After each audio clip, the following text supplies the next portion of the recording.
बहुत अच्छा सवाल है, दिमाग लगाने वाला। सुनो, एक तिहाई सामान को 15% के लाभ पर बेचा जाता है। यह है सामान, सामान वस्तुएं।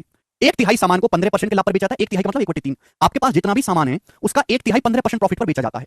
25% सामान को 20% लाभ पर बेचा जाता है। 25% सामान, 25% का मतलब 1/4।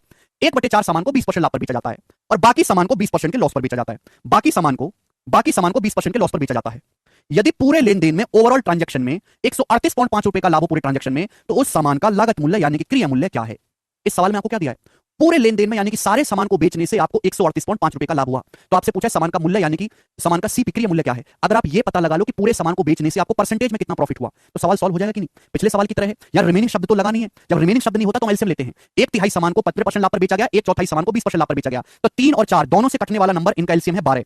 तो मैंने मान लिया कि एक आदमी के पास 12 वस्तुएं हैं। 12 मैं क्यों मानता हूं? कैलकुलेशन को कम करने के लिए मुझे कैसा नंबर चाहिए जिसका बटे 3 भी आसानी से किया जा सके, बटे 4 भी। तो 12 का एक तिहाई कितना होता है? 4। 12 का 1/3 होता है 4। 4 वस्तुओं को बेचा गया 15% के लाभ पर। 25% सामान, 12 का 25%, 12 का 1/4, 12 का 1/4 कितना होता है? 3।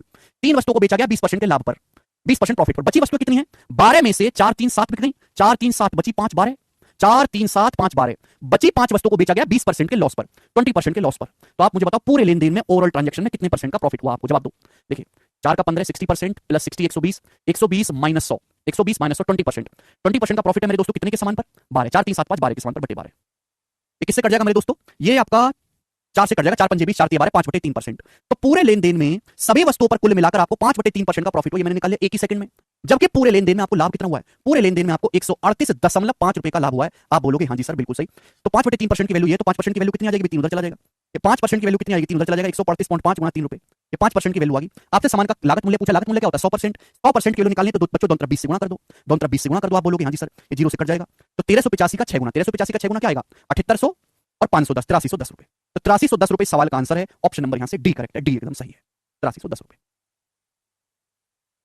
समझे? तो देखो पिछले सवालों में और इस सवाल में क्या फर्क है? पिछले सवाल में केवल आपसे परसेंटेज प्रॉफिट पूछा गया कि बताओ ओवरऑल ट्रांजैक्शन में कितने परसेंट का प्रॉफिट हुआ।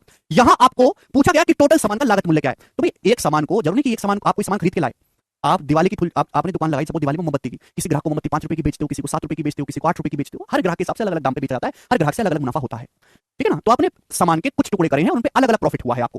तो आपने निकाला कि मुझे ओवरऑल प्रॉफिट कितना हुआ, और ओवरऑल प्रॉफिट रुपए में दिया हुआ है, बराबर कर देंगे, यहां से 100% की वैल्यू आ जाएगी। बात समाप्त, कुछ है ही नहीं इस सवाल में। मुझे लगता है कि आप कर लो।